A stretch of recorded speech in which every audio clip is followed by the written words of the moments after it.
नमस्कार, मैं doctor Sanjay are Shastri. मैं आपके साथ आज बात करूंगा आपके आयु पर आपके जीवन की विशेषता। आपका पूरा लाइफ, पूरा जीवन आपके आयु पर ही केंद्रित है। आयु हमारे जीवन को निर्णय करता है कि हम कितने वर्ष के हैं और उसका महत्व क्या है। आप ध्यान से समझना, बने रहिए मेरे वीडियो के साथ और इसे पूरे व्यवस्थित तरीके से देखिए। ध्यान से सुनिएगा।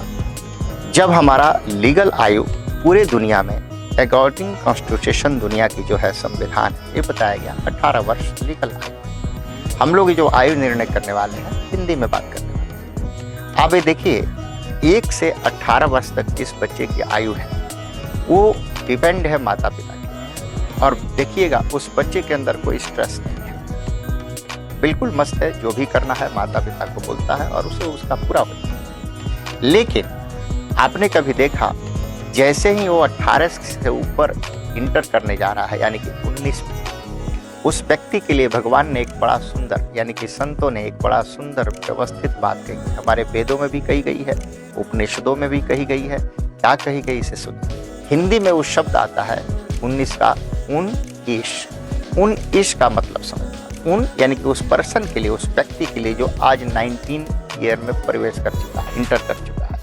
और उन शब्द आया और एक आया उसके पीछे ईश, तो ये दोनों बनता है 19। यानी कि उस व्यक्ति के अंदर अगर अब यहाँ से जो भी वो कर रहा है उसके पीछे ईश का अर्थ होता है ईश्वर। अब ईश्वर खड़ा है और ध्यान से देखिए, ये 19 शब्द यानी कि उस व्यक्ति के साथ जो बैक एंड में ईश्वर जुड़ा हुआ है, ये कंटिन्यू आप गिनती में देखते जाइए।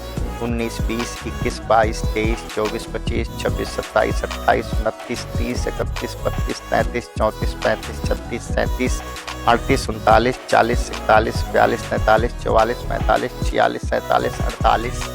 यानी ये 19 से लेकर के 19 से लेकर के 48 तक, ये सब में ईश लगा है। और आपने कभी ध्यान दिया, हमारे जीवन में जो भी मिलता है, हम जो भी करते हैं, वो 19 वर्ष से लेकर के 48 वर्ष के अंदर में हमारे पास हो जाता है। चाहे वो एजुकेशन हो, चाहे वो नौकरी हो, चाहे वो व्यापार हो, चाहे वो विवाह हो, चाहे वो संतान हो, चाहे वो घर हो, चाहे किसी तरह का तुम्हारे जीवन में स्थायित्व आए, ये सब 19 से लेकर के 48 वर्ष में हो जाना चाहिए और हो जाता है।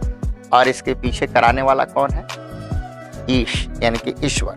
लेकिन ध्यान से देखना, इसी बीच में हमारे और तुम्हारे अंदर एक अहंकार पैदा हो जाता है, क्योंकि इस बीच में हम जवानी के उस पावर में होते हैं, उस ताकत के उस पावर में होते हैं, पैसे के उस पावर में होते हैं, जहां पर हम भूल जाते हैं किसको?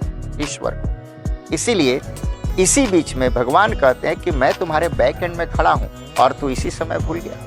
और ध्यान से समझिए, इस बीच में जो ईश्वर को याद रखता है, यानी कि उसको धन्यवाद देता है, वो आगे देखना 48 के बाद 49। भगवान बोलते हैं तुम्हारी आशा होने के बाद भी, तुम्हारी आशाएं नहीं होने के बाद भी मैं उसे पूरा करता हूँ। 49 आस, उस व्यक्ति की आस जो। अब बोलते हैं 50 यानी कि पूरा हो जाता, पूर्ण हो गया। तभी मैं कहा करता हूँ कि 45 वर्ष तक जीवन में आ जाना चाहिए। और अगर आ गया तो 50, फिर बोलते हैं भगवान कि सब कुछ ठीक है, जीवन में अब बिल्कुल व्यवस्थित चल रहा है।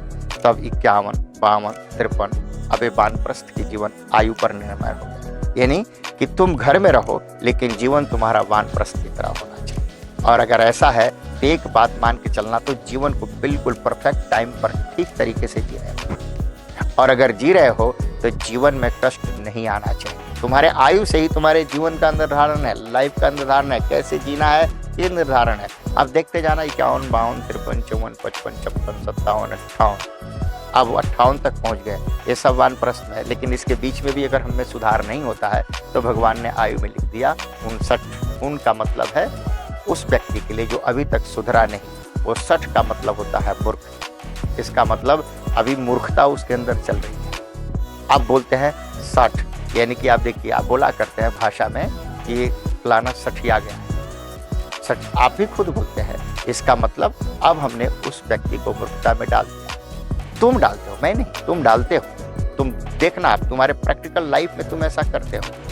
अब बोलते हैं 61, 62, 63, 64, 65, 66, 67, 68। अब अगर क्रम में इन 60 से तुम बच गए, यानी कि वानप्रस्थ में जीवन में आ गए, और अगर इससे बचते गए, तब भगवान बोलते हैं 69, यानी कि उस व्यक्ति के लिए अब तर गया हो, उसके जीवन में अब कोई टेंशन नहीं है, तर गया है। तर गया का मतलब है अब वो संसार के भवसागर से पार हो चुका है, इस लाइफ को अगर ठीक से जी रहा है। 69, 70, 71, 72, 73, 74, 75, 76, 77, 78, 79। और जब ऐसे आप जब जीते हैं तो 84 का जो फेरा है, ऊंट बना, घोड़ा बना, बनकर आया श्वान है, लाख 84 भटक कर फिर बना इंसान है, इस 84 के योनि में वो व्यक्ति नहीं भटकता। तो मित्रों, 84 के योनि से अगर बचना है तो इस फिलॉसफी को अपना लो, जीवन सुधारो।